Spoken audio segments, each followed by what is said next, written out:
mindful.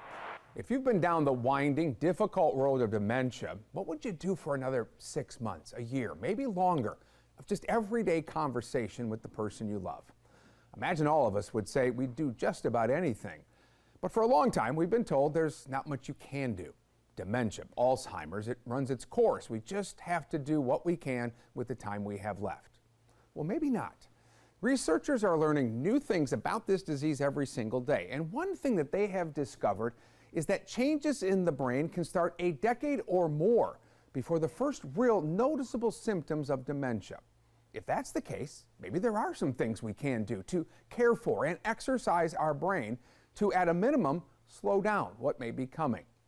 Building a brain health routine is part of what happens here at the Ivy in South Park, Charlotte. The nonprofit Brain Health and Memory Center offers educational and memory-enhancing activities for those with mild cognitive impairment.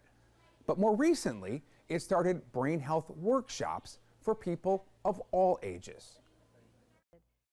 My mother lived with Alzheimer's. For Lynn Ivy, the cause is personal. We didn't know what that was. We called it CRS, can't remember stuff. And we learned fairly quickly that, this was going to only get worse. It drove her away from her banking job and straight into this, the creation of the Ivy Brain Health and Memory Wellness Center. It originally operated as a daycare program, similar to the kind that had helped her mom. We broke ground in 2006. That was the same year my mother passed away. And it took, a year and a half to build and get certified. A little bit of a gift to her?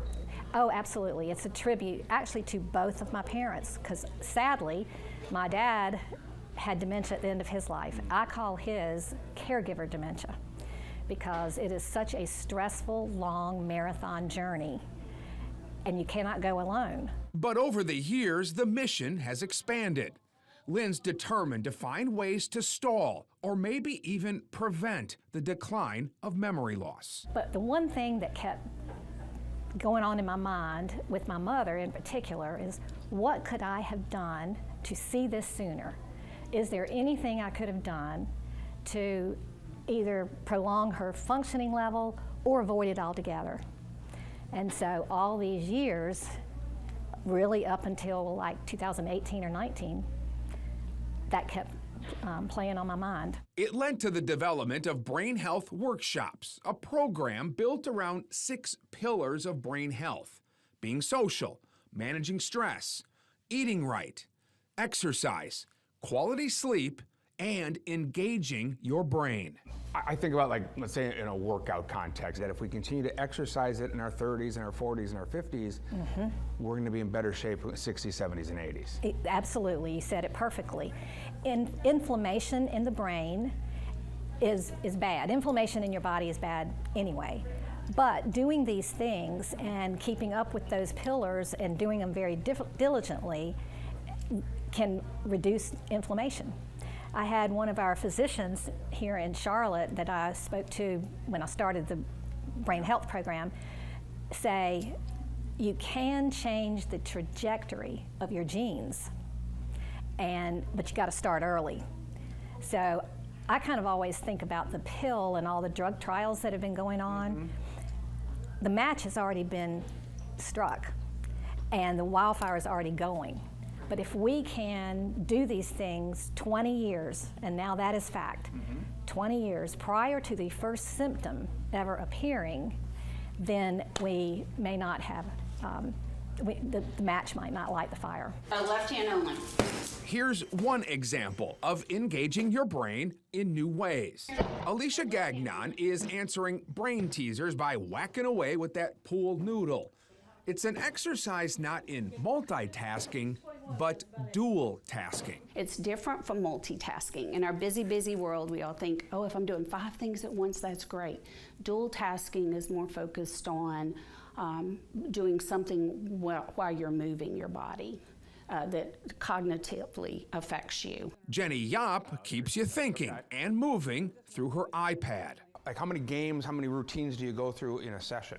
Typically, if we go a half hour, it also depends on the member or the participant. So typically 3 groups of 8 games. So 24 games. So you want to see improvement in the score, or over time do you want to just see, as long as we're maintaining, we're doing okay? Well, certainly if it's someone who's not currently dealing with cognitive decline, some type of dementia, then we're talking about improvement. Alicia has gone through the workshop. She was drawn to it because her parents are struggling with dementia. So I know it's in my family history.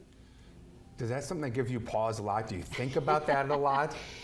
At first I did a lot, and then actually with working with this program and some other books I've read that have been recommended, I'm realizing there are some things that can be done to help with your brain health. Were you skeptical at first?